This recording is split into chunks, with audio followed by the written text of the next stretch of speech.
Hello, welcome to Market Discussion of the Day.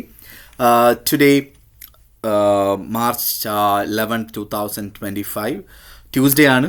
So ഇന്നത്തെ ദിവസം market ഡിസ്കഷനിൽ പോകുന്നതിന് മുന്നേ ആയിട്ട് നമ്മൾ എല്ലാ ദിവസവും പറയുന്നത് പോലെ നമ്മളുടെ അടുത്ത ബാച്ച് അടുത്ത തിങ്കളാഴ്ച വീണ്ടും സ്റ്റാർട്ട് ചെയ്യുന്നതായിരിക്കും. ഫ്രീ ആയിട്ട് ഫോറക്സ് ട്രേഡിംഗ് പഠിക്കണം എന്നുള്ള എല്ലാ ആൾക്കാർക്കും എൻ്റെ ഡിസ്ക്രിപ്ഷനിൽ എൻ്റെ നമ്പർ ഉണ്ടാവും. എനിക്ക് മെസ്സേജ് അയച്ചു കഴിഞ്ഞാൽ ബാക്കി കാര്യങ്ങൾ ഞാൻ കോർഡിനേറ്റ് ചെയ്യുന്നതായിരിക്കും. So coming to market discussion, coming to fundamental side.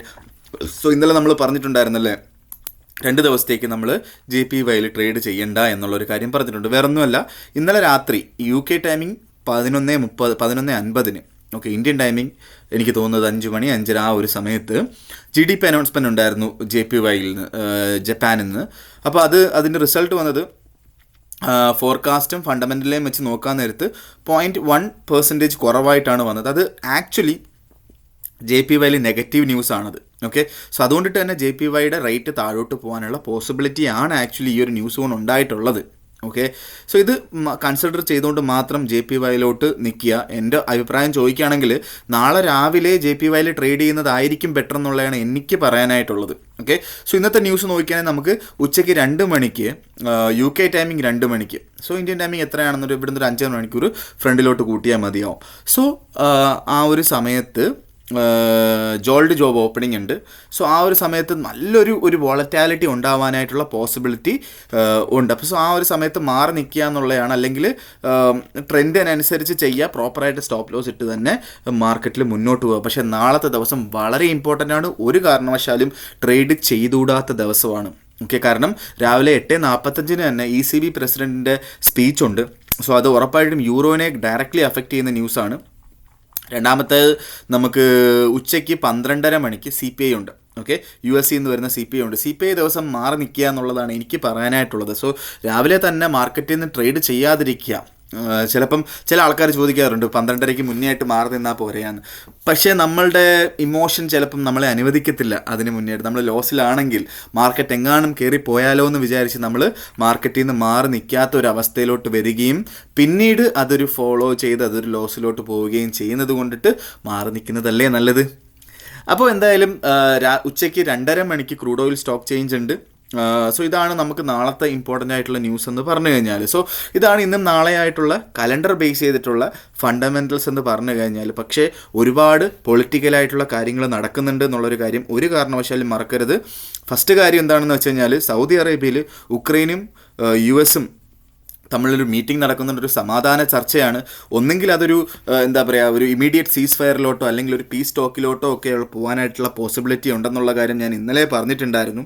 Okay, so ഈ ചർച്ച ഫോളോഡ് ബൈ ഉക്രൈനും നമ്മുടെ യൂറോപ്യൻ യൂറോപ്പുമായിട്ടുള്ളൊരു ചർച്ച നടക്കുന്നുണ്ട്. ഓക്കെ, സോ ഒരുപാട് ആൾക്കാർ, അപ്പം അങ്ങനെയൊക്കെ ഒരുപാട് കാര്യങ്ങൾ ബാക്ക്ഗ്രൗണ്ടിൽ നടക്കുന്നുണ്ട് എന്നുള്ളൊരു കാര്യം മറക്കാതെ ട്രേഡ് എടുക്കണം എന്നുള്ളൊരു കാര്യം മനസ്സിലാക്കുക എന്നുള്ളതാണ്. ഓക്കെ, സപ്പോസ് എങ്ങാനും സീസ് ഫയറിലോട്ട് ഉക്രൈൻ റഷ്യ വാർ സീസ് ഫയറിലോട്ട് വന്നാൽ ഒരു ഒറ്റയടിക്കൊന്നും മാർക്കറ്റ് താഴോട്ട് പോകത്തില്ല. നമ്മൾ നേരത്തെ കണ്ടതുപോലെ സ്റ്റഡി ആയിട്ടായിരിക്കും മാർക്കറ്റ് താഴോട്ട് പോകുന്നത്. കാരണം ഒരുപാട് ട്രേഡ് വാർസും US പല രാജ്യങ്ങൾക്ക് ഏർപ്പെടുത്താൻ പോകുന്ന ടാരിഫുകളും ഒക്കെ ഉണ്ടായത് കൊണ്ടിട്ട് മാർക്കറ്റ് അങ്ങനെ പെട്ടെന്ന് താഴോട്ട് പോകത്തില്ല എന്നുള്ളൊരു കാര്യം കൂടെ നമ്മൾ കൺസിഡർ ചെയ്തിട്ട് വേണം നമ്മൾ ട്രേഡിലോട്ട് ഇറങ്ങാനായിട്ട്. Okay, so coming to technical side, first of all നമുക്ക് JPYയിലോട്ട് വരുമ്പം JPY ഇപ്പോൾ ട്രേഡ് ചെയ്യുന്നത് 147.518. സോ ഇന്നലെ താഴെ പോയപ്പം 146.6 വരെ എത്തി. ഓക്കെ, സോ നമുക്ക് നാളെ രാവിലെ നമുക്ക് 146 കിട്ടുകയാണെങ്കിൽ അതൊരു നല്ല സപ്പോർട്ടാണ്. ഓക്കെ, അതുകൊണ്ടിട്ട് തന്നെ അവിടെ നിന്ന് നമുക്കൊരു ബൈ ചെയ്തുകൊണ്ട് 146 നിന്ന് നമുക്കൊരു സപ്പോർട്ട് എടുത്ത് നമുക്ക് ഏതെങ്കിലും മാർക്കറ്റ് ടൈമിങ്ങിൽ അത് ക്രോസ് ചെയ്യാതെ 1 അവർ ക്യാൻഡിൽ താഴെ ക്രോസ് ചെയ്യാതെ പോയാൽ നമുക്ക് അവിടുന്ന് ബൈ ചെയ്ത് സ്റ്റാർട്ട് ചെയ്യാം. ഓക്കെ, 148 വരെ ടാർഗറ്റ് വെക്കാം. ഉറപ്പായിട്ട് നമുക്ക് സ്റ്റോപ്പ് ലോസ് ഇടേണ്ടി വരും. 145.50 താഴെയായിട്ട് നമുക്ക് സ്റ്റോപ്പ് ലോസ് ഇട്ടുകൊണ്ട് നമുക്ക് ബൈ ചെയ്യാം എന്നുള്ളതാണ് എനിക്ക് JPYയിൽ പറയാനായിട്ടുള്ളത്. ഓക്കെ, സോ നേരെ നമ്മൾ യൂറോയിലോട്ട് വരുമ്പം യൂറോയിൽ ഇപ്പോൾ ട്രേഡ് ചെയ്യുന്നത് 1.08288 ആ ഒരു സ്ഥലത്താണ്. അപ്പോൾ ഇന്നലെ നമ്മൾ പറഞ്ഞിട്ടുണ്ടായിരുന്നു യൂറോ 1.0800 അടുത്ത് വെച്ച് കിട്ടിക്കഴിഞ്ഞാൽ ബൈ ചെയ്തോളാൻ. അപ്പോൾ ഇന്നലെ മാർക്കറ്റ് പോയപ്പം ഓൾമോസ്റ്റ് ഒരു 12 മണി എന്ന് വെച്ചാൽ ഇവിടുത്തെ 10 മണി ഓക്കെ. ഏഷ്യ ക്ലോസ് ആയ സമയത്ത് നമുക്ക് ആ ഒരു റേറ്റ് കിട്ടിയിട്ടുണ്ട്. 1.0800 അടുത്ത് 1.0810 അടുത്ത് വെച്ച് കിട്ടിയിട്ടുണ്ട്. അവിടെ വെച്ച് ബൈ ചെയ്തിട്ടുള്ള ആൾക്കാരെല്ലാവരും ഓൾമോസ്റ്റ് ഒരു 100 പിപ്പിൻ്റെ മുകളിലായിട്ട് ഒരു ലോട്ട് എടുക്കുന്ന ആൾക്കാർക്ക് $1000 പ്രോഫിറ്റ് അടിച്ചിട്ടുണ്ട് എന്ന് ഉള്ളതിനകത്ത് എനിക്ക് വളരെ സന്തോഷമുണ്ട്. ഓക്കെ. സോ അത് കറക്റ്റായിട്ട് തന്നെ ആ ഒരു സപ്പോർട്ട് വർക്കായി എന്നുള്ള കാര്യത്തിനകത്ത് ആ പ്രോഫിറ്റ് എടുത്ത് തന്നെ പോയി എന്നുള്ള കാര്യം പല ആൾക്കാരും എനിക്ക് മെസ്സേജ് അയച്ചിട്ടുണ്ടായിരുന്നു. സോ നല്ല കാര്യം. ഓക്കെ. സോ അതേപോലെ തന്നെ നമ്മൾ ഇനിയും നമുക്ക് 1.0800 അവിടെ കിട്ടിക്കഴിഞ്ഞാൽ വീണ്ടും ബൈ ചെയ്യുക. 1.0750 താഴെയായിട്ട് സ്റ്റോപ്പ് ലോസ് ഇട്ട് ബൈ ചെയ്യാം. ഓക്കെ. കൃത്യമായിട്ട് 1.0800 ഒന്നും കിട്ടൂല.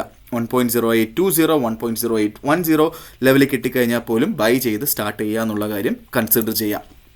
സോ നേരെ നമ്മൾ GBPയിലോട്ട് പോകുമ്പോൾ GB ഇപ്പോൾ കറൻ്റ്ലി ട്രേഡ് ചെയ്യുന്നത് 1.29215 മുകളിൽ തന്നെയാണ്, താഴോട്ട് ഇറങ്ങുന്നില്ല അല്ലേ. അപ്പോൾ GBPയും 1.2800 അവിടെ കിട്ടുകയാണെങ്കിൽ ബൈ ചെയ്യാം. 1.29 കയറി ബൈ ചെയ്യാനായിട്ട് ഞാൻ പറയില്ല, കാരണം അവിടെ ഒരു പ്രോപ്പർ സപ്പോർട്ടില്ല. നിങ്ങൾക്ക് കാണാം അല്ലേ, മാർക്കറ്റ് താഴെ പോയി 1.2850 അവിടെ വരുന്നു, തിരിച്ചു പോകുന്നു അല്ലേ. 1.2800 കിട്ടുകയാണെങ്കിൽ ധൈര്യമായിട്ട് ബൈ ചെയ്തോ GBP.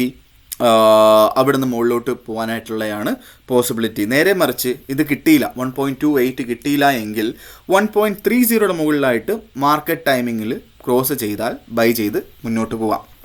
GBPയുടെ കാര്യം പറയുകയാണെങ്കിൽ. ഓക്കെ. സോ ഇതാണ് എനിക്ക് GBPക്കകത്ത് പറയാനായിട്ടുള്ളത്.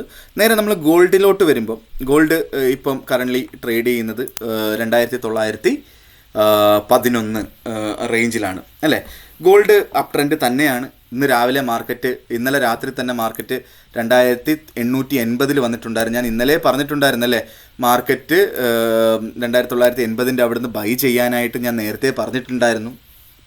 സോ 2880 അവിടുന്ന് ബൈ ചെയ്തിട്ടുള്ള ആൾക്കാർക്കെല്ലാം നല്ല പ്രോഫിറ്റ് ഓൾറെഡി കിട്ടിയിട്ടുണ്ട്. ഓക്കെ. സോ ഇനി നമുക്ക് 2900 വെച്ച് കിട്ടുകയാണെങ്കിൽ അവിടെ നിന്ന് വേണമെങ്കിലും നമുക്ക് ബൈ ചെയ്ത് സ്റ്റാർട്ട് ചെയ്യാം എന്നുള്ളൊരു കാര്യമാണ് നമ്മൾ കൺസിഡർ ചെയ്യേണ്ടത്. ഓക്കെ.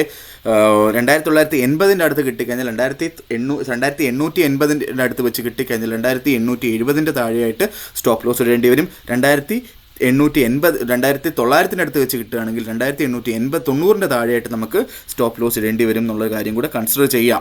അപ് ട്രെൻഡ് അപ്പിലോട്ട് പോകുമ്പോൾ 2915 ഉറപ്പായിട്ട് ഇവിടെ റെസിസ്റ്റൻസ് ഉണ്ടാവും. ഓക്കെ. സോ അത് കൺസിഡർ ചെയ്ത് അവിടെ വെച്ച് ടേക്ക് പ്രോഫിറ്റ് എടുത്ത് മാറുന്നതായിരിക്കും ബെറ്റർ. ഒരു ലോങ്ങർ ടേമിൽ നോക്കുകയാണെങ്കിൽ നാളെ കൂടെ കൺസിഡർ ചെയ്യുമ്പോൾ 2930 വരെ പോകാനുള്ള പോസിബിലിറ്റിയാണ് മാർക്കറ്റ് കാണിക്കുന്നത്. 2900 കിട്ടിക്കഴിഞ്ഞാൽ ബൈ ചെയ്ത് നമുക്ക് ട്രേഡ് ചെയ്ത് നോക്കുകയും ചെയ്യാം. ഓക്കെ. സോ ഇതാണ് എനിക്ക് എന്താ പറയുക നമ്മുടെ ഗോൾഡിൽ പറയാനായിട്ട് ഉള്ള കാര്യങ്ങൾ. ഉച്ചയ്ക്ക് 2 മണിക്ക് ഇനി 3 മണിക്കൂറുടെ കഴിഞ്ഞ് കഴിഞ്ഞാൽ ഗോൾഡ് ജോബ് ഓപ്പണിംഗ് വരും എന്നുള്ളൊരു കാര്യം മറക്കാതിരിക്കുക. അതേപോലെ തന്നെ യൂറോയിൽ ഞാൻ നേരത്തെ പറഞ്ഞു 1.0200 1.0300 ഈവൻ GBPയിലും 1.2300 വെച്ചിട്ട് ലോങ്ങർ ടേമിൽ ബൈ ചെയ്യാനായിട്ട് പറഞ്ഞിട്ടുണ്ടായിരുന്നു ഞാൻ. അങ്ങനെ ചെയ്തിട്ടുള്ള എല്ലാ ആൾക്കാരും വൺ ലോട്ട് എടുത്തിട്ടുള്ള ആൾക്കാരാണെങ്കിൽ പോലും ഇപ്പോൾ ഓൾമോസ്റ്റ് $5,000-6,000 പ്രോഫിറ്റിൽ നിൽക്കുകയാണെന്നുള്ളൊരു കാര്യം മനസ്സിലാക്കുക. ഓക്കെ. സോ ഇതൊരു ഗോൾഡൻ ഓപ്പർച്യൂണിറ്റി ആയിരുന്നു. സോ ഇനി മാർക്കറ്റ് താഴെ വന്നാൽ വീണ്ടും ആ ഓപ്പർച്യൂണിറ്റി എടുക്കുക എന്ന് വീണ്ടും ഞാൻ പറഞ്ഞുകൊണ്ട് ഇന്നത്തെ ദിവസത്തെ മാർക്കറ്റ് ഡിസ്കഷൻ കൺക്ലൂഡ് ചെയ്യാണ്. മാർക്കറ്റ് ഡിസ്കഷനായിട്ട് നാളെ കാണുന്നത് വരെ ഗുഡ് ബൈ.